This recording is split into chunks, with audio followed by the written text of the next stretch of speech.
지지난 주일날 우리 남자 모임이 있었습니다. 백운호수 근처에 가서 족구를 하고 맛있게 저녁을 먹었습니다. 저도 운동을 좋아하는 편이라서 한 게임 하자는 말에 주저없이 달려나갔습니다. 가볍게 생각했고 또 충분히 할 수 있다고 생각했는데, 원래 게임이라는 게 그렇지 않습니까? 가벼운 마음으로 아무 욕심 없이 들어가서 게임을 하다 보면 욕심이 생겨요. 이겨야 된다라는 생각, 그렇지 않습니까? 그러다 보니까 주제 파악을 제대로 못했습니다.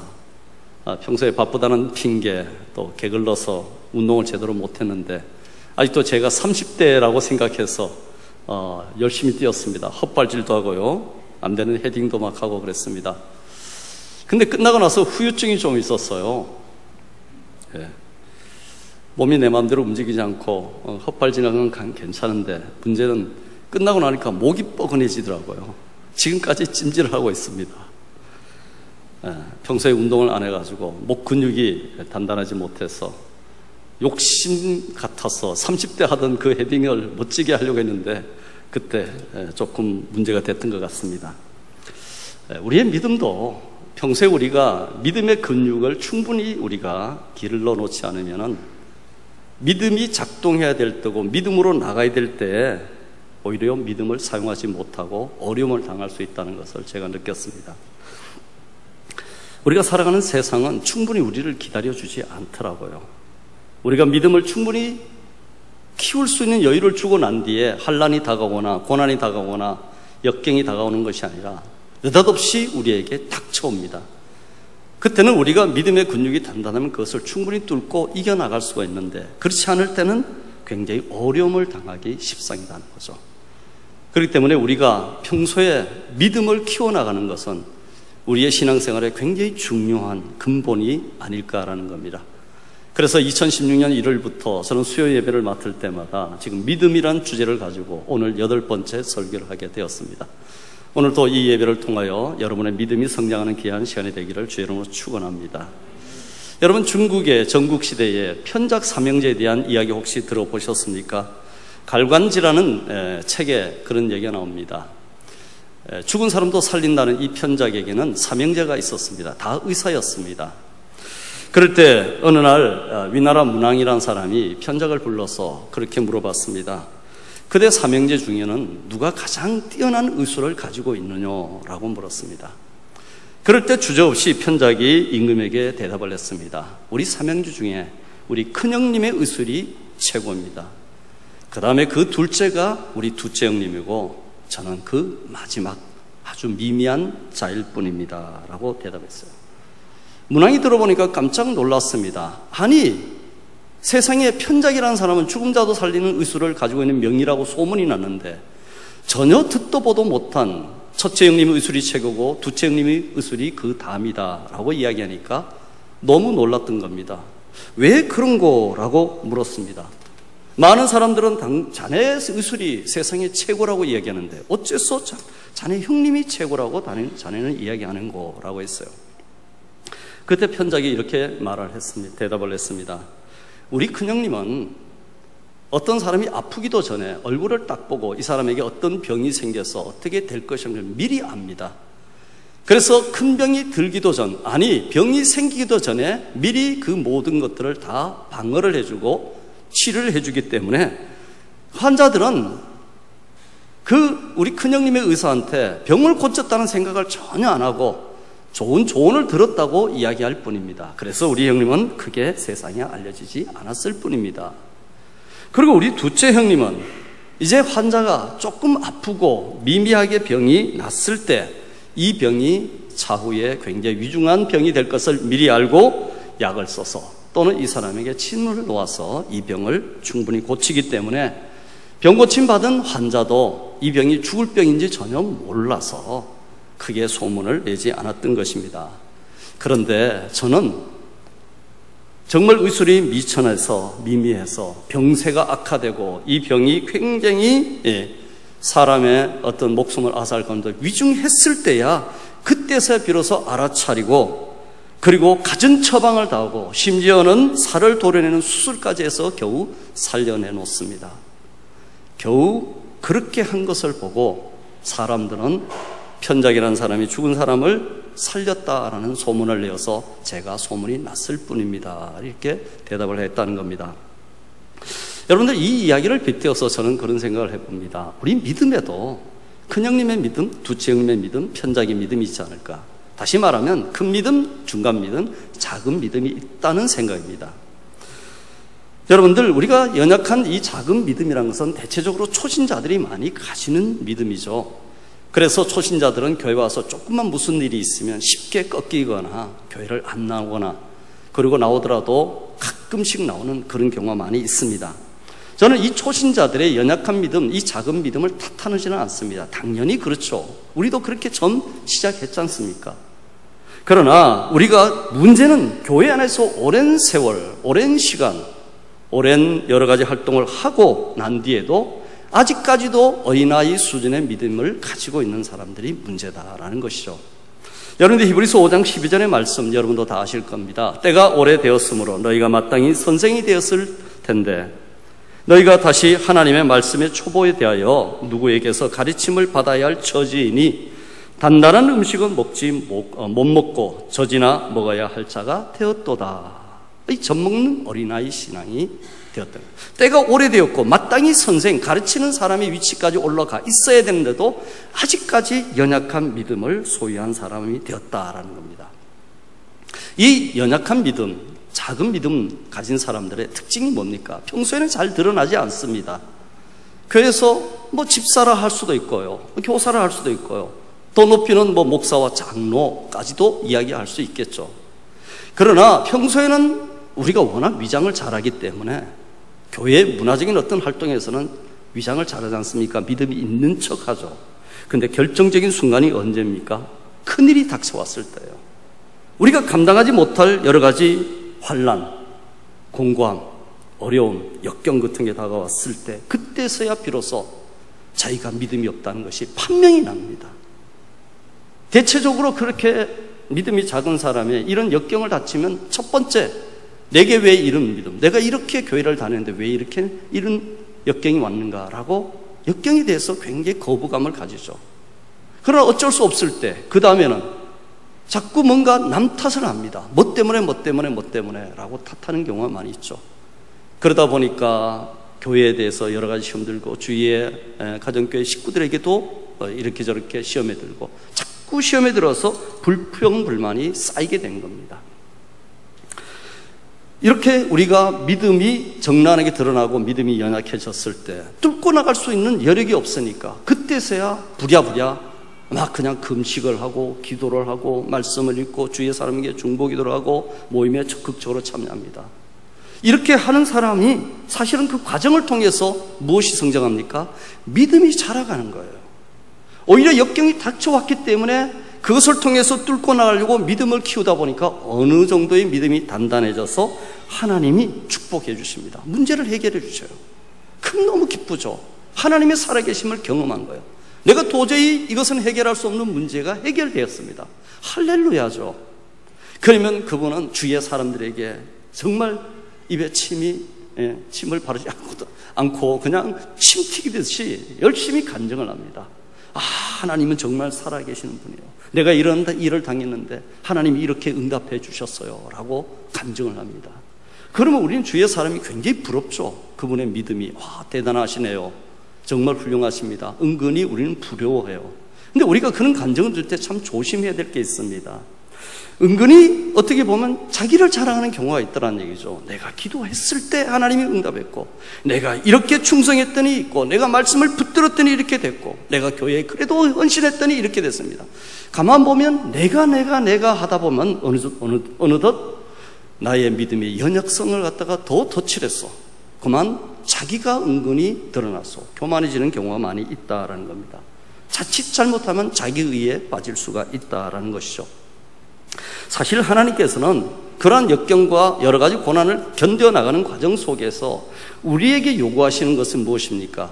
내 문제가 해결돼야 된다, 아니면 그 문제를 해결받으라 라는 것이 더 큰 하나님의 뜻이 아니라 문제 해결보다는 오히려 믿음의 성숙을 하나님이 원하신다는 거예요. 오히려 그 과정을 통해서 더 큰 믿음의 사람이 되도록 원하신다는 겁니다. 사실 우리가 큰 믿음을 가진 사람들은 그런 어떤 간증 같은 건 뭐 뚜렷이 많지는 않아요. 그러나 평소에 영성의 어떤 그 깊이가 깊어서요, 미리 다 대비합니다. 사실은 정기적으로 나와서 기도하고요, 말씀 정기적으로 읽고요, 교회 충성 봉사고요, 하나님의 뜻이 무엇인지를 늘 분별하려고 노력하고요. 그러다 보니까 자기 앞에 큰 문제가 닥치잖아요. 왜? 미리 다 그런 것을 다 대비해서, 아니면 그 지혜롭게 모든 것을 선택을 잘해서 하나님이 원하시는 그 방향으로 갔기 때문에 큰 환난이 없어요. 특별히 큰 환난이 있더라도 그때 너무 그렇게 당황하지를 않아요. 이 믿음은 하나님이 내게 주신 하나의 시험이지, 이것은 하나님이 무엇을 원하시는 거다라는 걸 명확하게 알고 뚜벅뚜벅 발걸음을 디뎌서 믿음의 길로 가더라는 얘기입니다. 결국은 우리가 큰일이 닥쳤을 때 부랴부랴 야단치는 것이 아니라 미리미리 우리의 신앙에 평소에 믿음의 근육을 잘 키워놓으면 우리 삶에서 하나님께서 뜻하신 아름다운 일을 계속 이끌어가게 하시고, 또한 큰 어떤 문제도 만나지 않고 살아갈 수 있도록 만드신다는 겁니다. 여러분들 비행기가 떴을 때, 구름 아래 있을 때는 비바람이 치고 폭풍이 불고 번개가 칠 때는 다 그 비행기가 기류의 영향을 받으면서 흔들릴 때가 많이 있습니다. 그러나 고도만 조금만 더 높여서 구름 위를 날게 되면은, 그때는 구름 안에서 어떠한 일이 벌어지든지 간에 비행기는 정주비행을 하면서 흔들리지 않고 갈 수 있다는 겁니다. 하나님은 우리에게 이런 믿음이 자라나서 큰 믿음의 소유자로 키우시기를 원하시는 겁니다. 여러분들, 하나님이 간혹가다 우리에게 여러 가지 역경을 주시고 어려움을 주시고 위험한 상황을 맞닥뜨리게 만드십니다. 그 목적은 그것을 하나님이 주시는 것이 아니라 하나님이 허락하실 때 그 목적이 분명히 있습니다. 그 문제를 넘어서라는 것이 아니라 그 문제를 통해서 하나님께서는 분명하게 뜻이 있다는 것이죠. 이것을 통해서 네가 더 성숙한 자로 변화되기를 원하신다라는 것입니다. 그래서 오늘 로마서 8장 29절에 보면 그런 말씀이 있습니다. 우리 8장 29절을 우리가 한번 같이 읽어보겠습니다. 그 앞에 같이 읽어보겠습니다. 다 같이 시작. 하나님이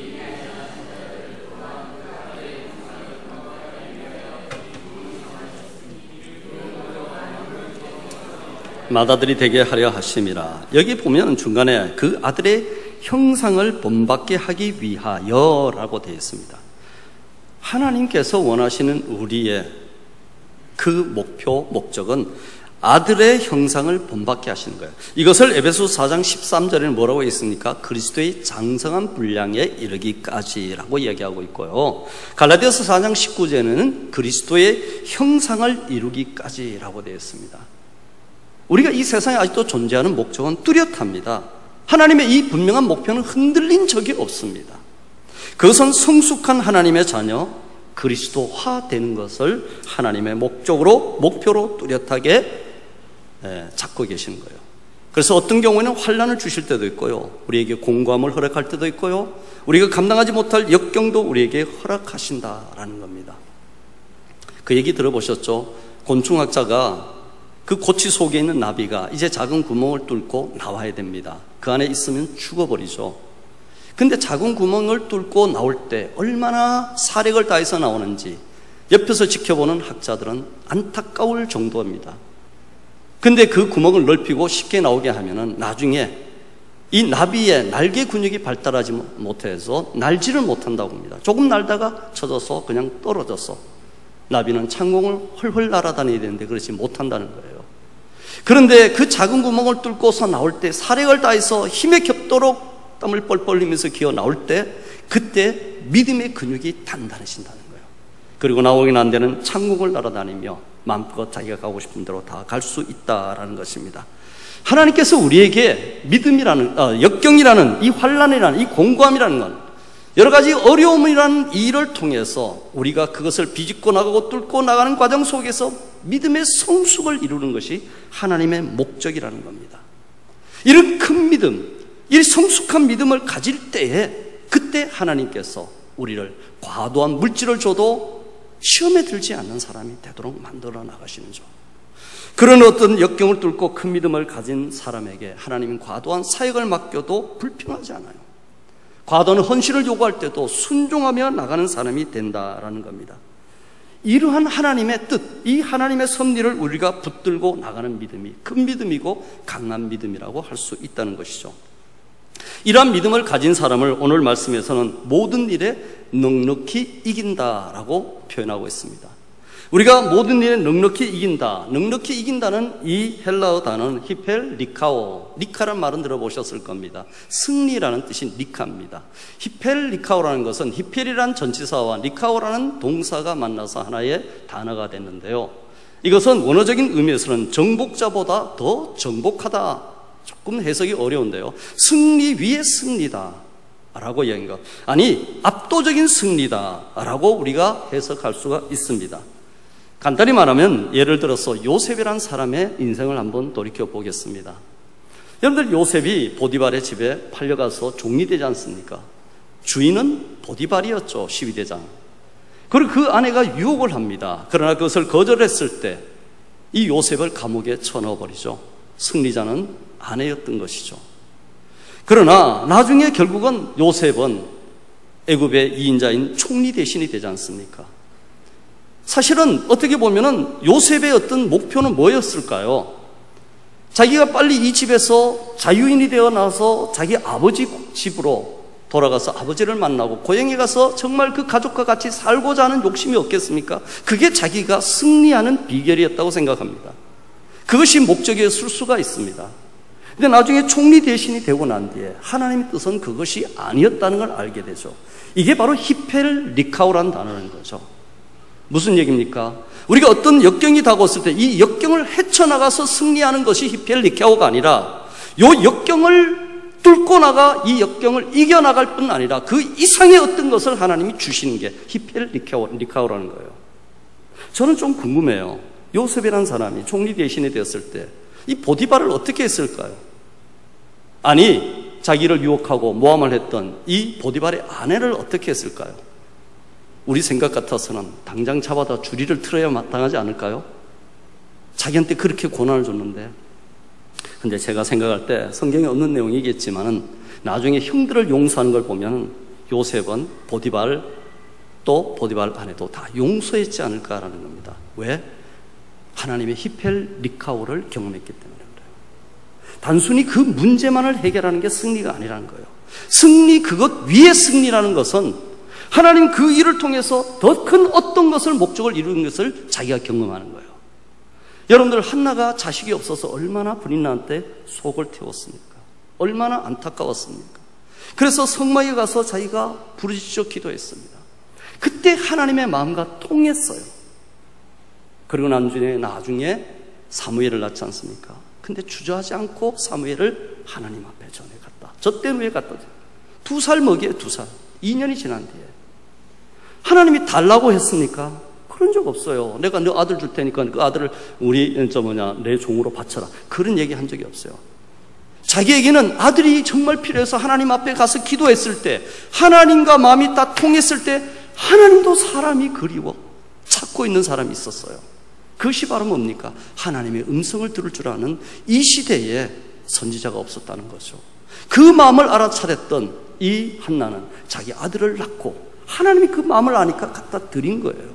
이게 히펠리카오라는 거예요. 단순히 이 문제를 해결하는 데 그치는 것이 아니라 그 이상의 승리를 주시는 하나님, 그것을 붙잡는 것이 히펠리카오, 즉 넉넉히 이긴다는 것입니다. 그렇기 때문에 이렇게 히펠리카오의 이 승리를 하나님이 주신다는 것을 아는 사람은 우리가 가장 좋아하는 말씀 중, 제가 좋아하는 말씀이죠. 로마서 8장 28절 말씀. 우리가 알거니와 하나님을 사랑한 자 곧 그 뜻대로 부르심을 입은 자들에게는 모든 것이 합력하여 뭐를 이루다요? 선을 굿이라는 겁니다. 나에게만 좋은 것이 아니라 내 이웃에게도, 아니 하나님에게도 좋은 것이 이루어진다는 겁니다. 여러분들, 우리가 이 말씀을 참 좋아하는데 이 말씀, 이 모든 일이란 것은 우리가 하나님의 영적인 일만 생각하면 안 돼요. 세상적인 모든 일도 다 포함되는 겁니다. 하나님의 손은 위대한 손이기 때문에 우리가 어떤 일이든지 그 일을 하나님 앞에서 정말 드리면서 합력하여 선을 이루시는 하나님 앞에 내맡기면은 하나님은 그것을 작품을 만들어 가시고 우리에게 유익한 것뿐만 아니라 하나님께도 유익한 그런 것으로 만들어 가신다는 겁니다. 여러분들 피카소라는 사람은 아시지 않습니까? 독일이 프랑스 파리를 점령하고 있을 당시에 피카소는 그래도 거기서 남아서 그림을 그렸다고 하죠. 근데 어느 날 뒷골목을 걷다 보니까 많은 물건이 쌓이는데 버려진 한 자전거가 있었습니다. 근데 낡은 그 자전거, 고물이 된 그 자전거에서 버터 스치는 아이디어가 하나 생겼어요. 그래서 거기에 안장하고 핸들을 떼가지고 와서 그것을 집에 와서 간단하게 용접을 했습니다. 그리고 그것을 벽에 걸어놓고 밑에다 제목을 붙였죠. 그것이 황소머리라는 작품입니다. 근데 이 조형, 이 설치 작품이 1993년에 얼마에 팔렸냐면 약 293억의 경매가로 나왔다고 합니다. 여러분들 단순한 낡은 자전거, 아니 쓸모없는 자전거, 이젠 더 이상 아무 볼품없는 고물이 되었던 그 자전거의 안장과 핸들을 가지고 피카소에서 손을 거치니 위대한 작품이 되었다는 것이죠. 여러분들, 우리 하나님은 피카소보다 더 위대한 예술가이십니다. 더 위대한 분이세요. 우리의 모든 것을 하나님 앞에 내어놓고 그분 앞에서 우리가 믿음을 가진다면 우리의 모든 것을 가지고서 하나님은 최고의 작품을 만들어 가신다는 겁니다. 그렇기 때문에 이러한 하나님의 어떤 능력, 이 하나님의 어떤 우리를 이끄심에 대해서 절대적으로 신뢰하는 사람은 이렇게 고백할 수밖에 없어요. 오늘 말씀 로마서 8장 35절 말씀입니다. 우리 한번 같이 읽어보겠습니다. 다 같이 시작. 누가 우리를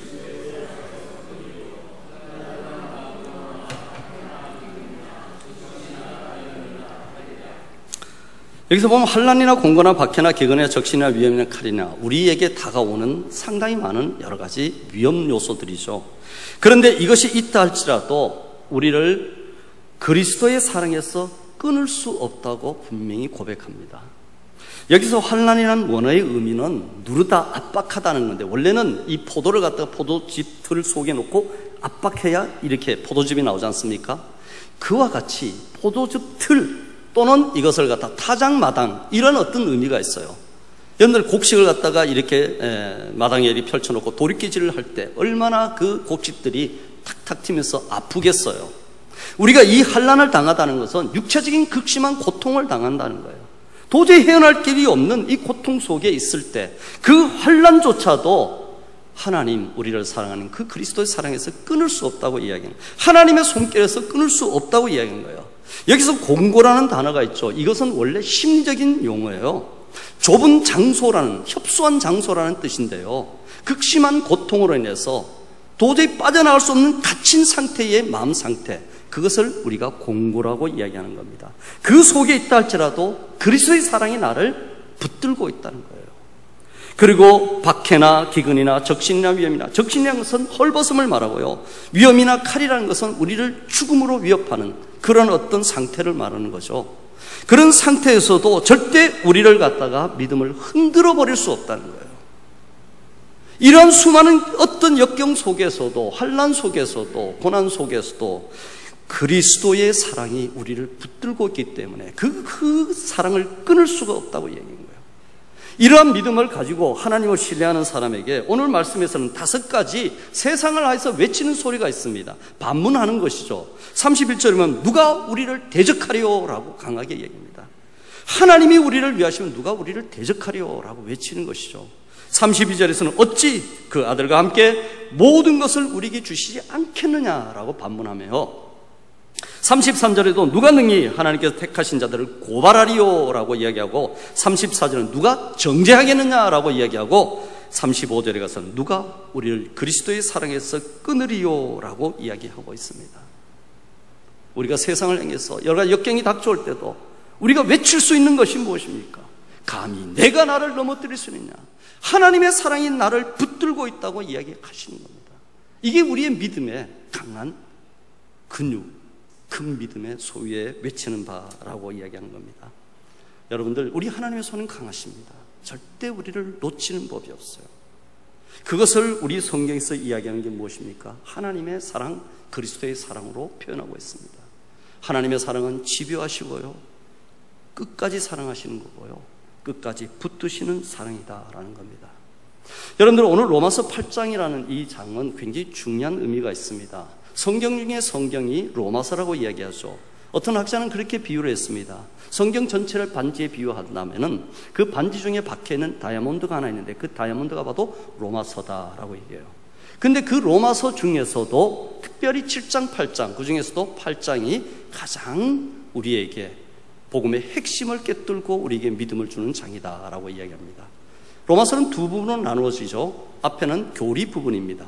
믿음의 도리를 가르쳐주는 거고 믿음의 원리를 무엇인지를 밝혀주는 것이죠. 그리고 난 뒤에 이제 12장부터 16장까지는 생활편을 그러므로 우리가 어떻게 살아야 된다라는 것을 설명합니다.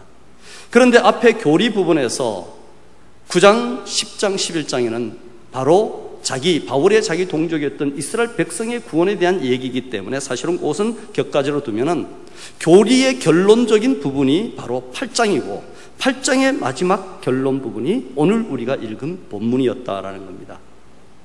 그 본문에서 결국은 우리가 믿음의 뿌리로서 붙들어야 되는 것, 믿음의 기초로서 우리가 닦아야 되는 것, 우리의 믿음의 닻을 놔야 되는 것은 다른 것이 아니라 바로 그리스도의 사랑, 하나님의 사랑이다라고 이야기하고 있습니다. 그 사랑을 갖다가 32절에서는 자기 아들을 아끼지 않으시고 우리에게 주신 하나님의 사랑을 이야기하고 있어요.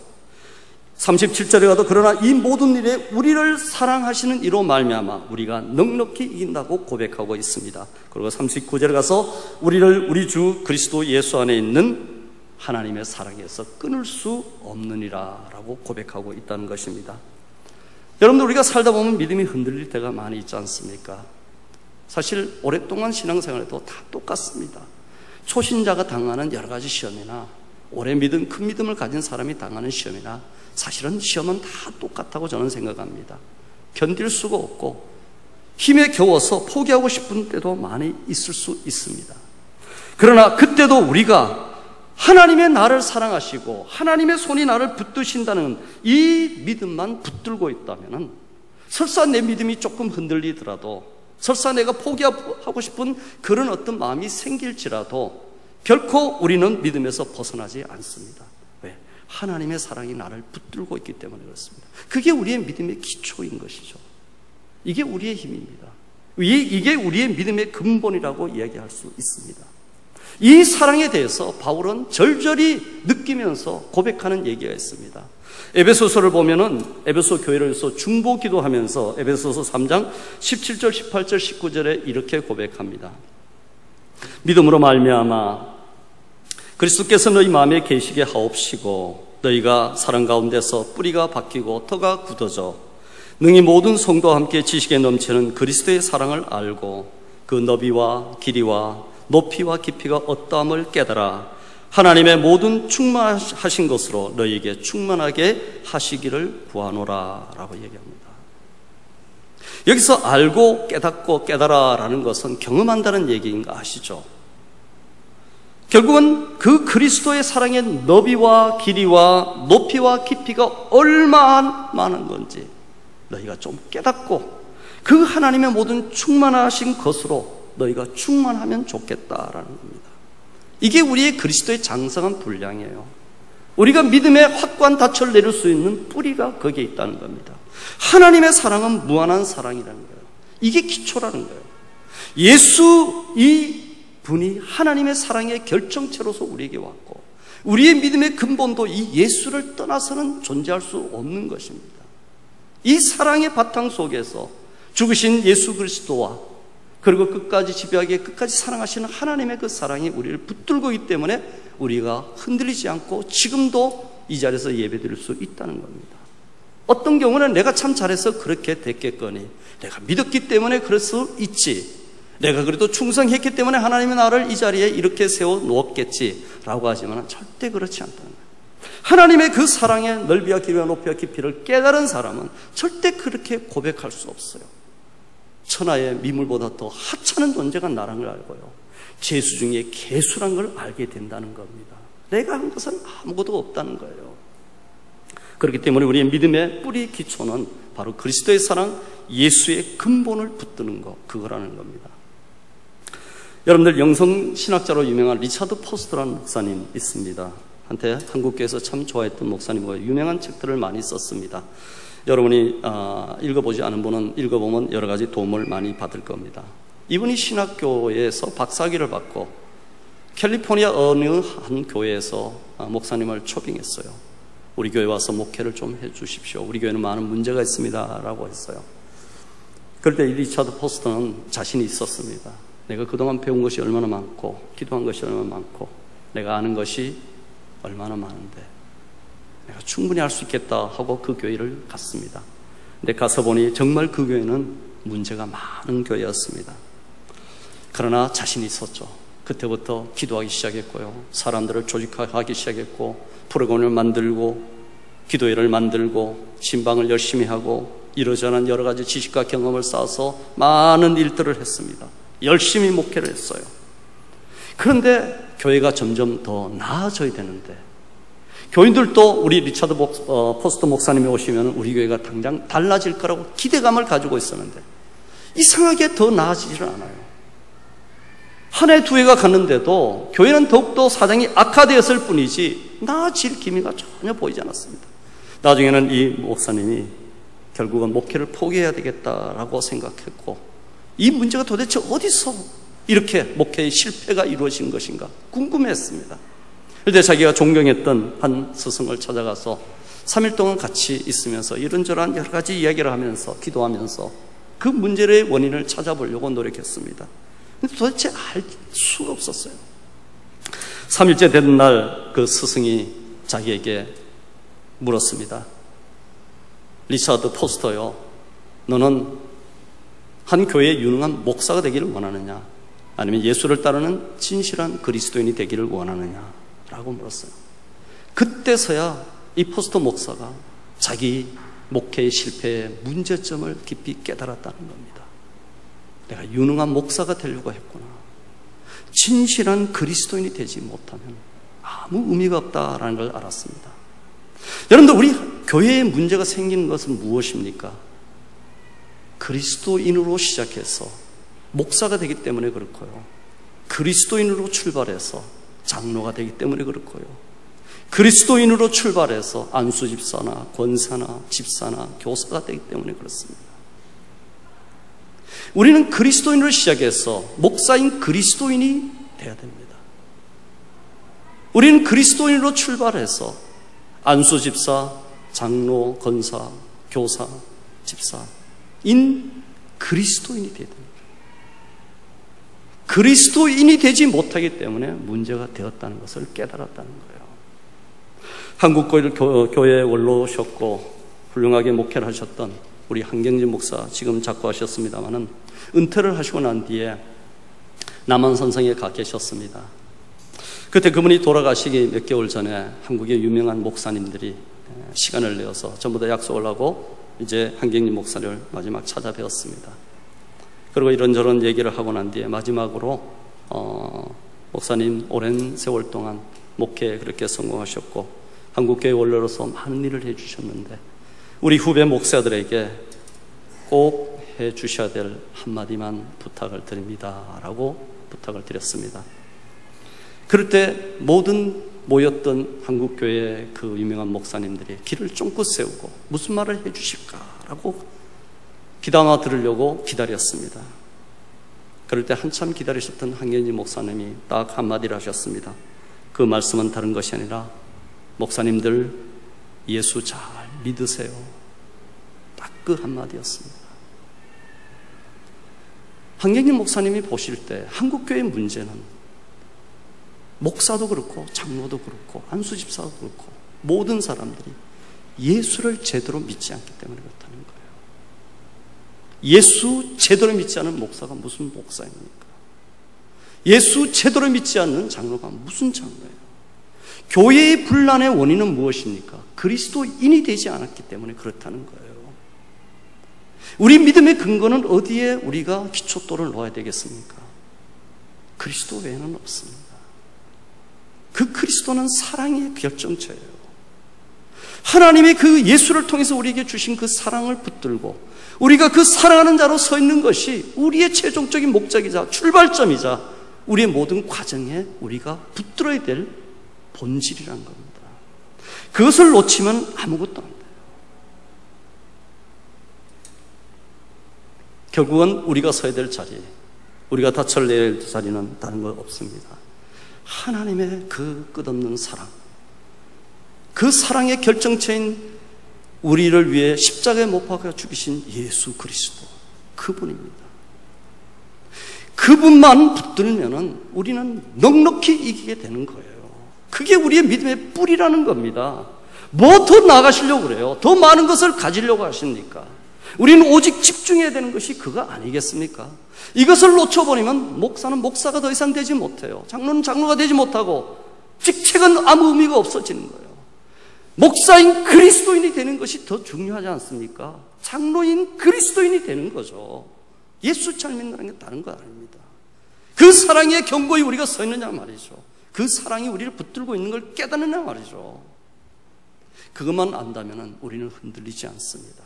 환난과 핍박과 공고와 적신과 가난과 여러 가지 역경이 다가올 때도 그 그리스도의 사랑이 나를 붙들고 있다는 이 하나의 사실만으로도 우리는 그 모든 것을 이겨나갈 수 있습니다. 아니, 이겨나가고 또 이길 수 있습니다. 그게 히펠리카오라는 단어 아니겠습니까? 넉넉히 인다는 거예요.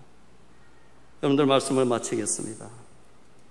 자기 아들을 아끼지 않는 이 사랑, 우리로 말미암아 넉넉하게 이기게 하시는 것은 오직 하나님의 이 끝없이 집요하게 우리를 붙드시는 사랑이라는 겁니다.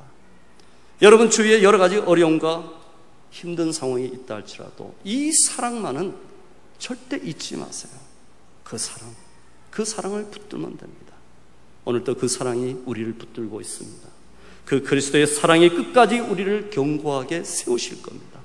이러한 사랑을 붙들고 그 사랑에 닻을 내리고 끝까지 승리하시는 주의 신실한 하나님의 백성이 되시기를 주의 이름으로 축원합니다.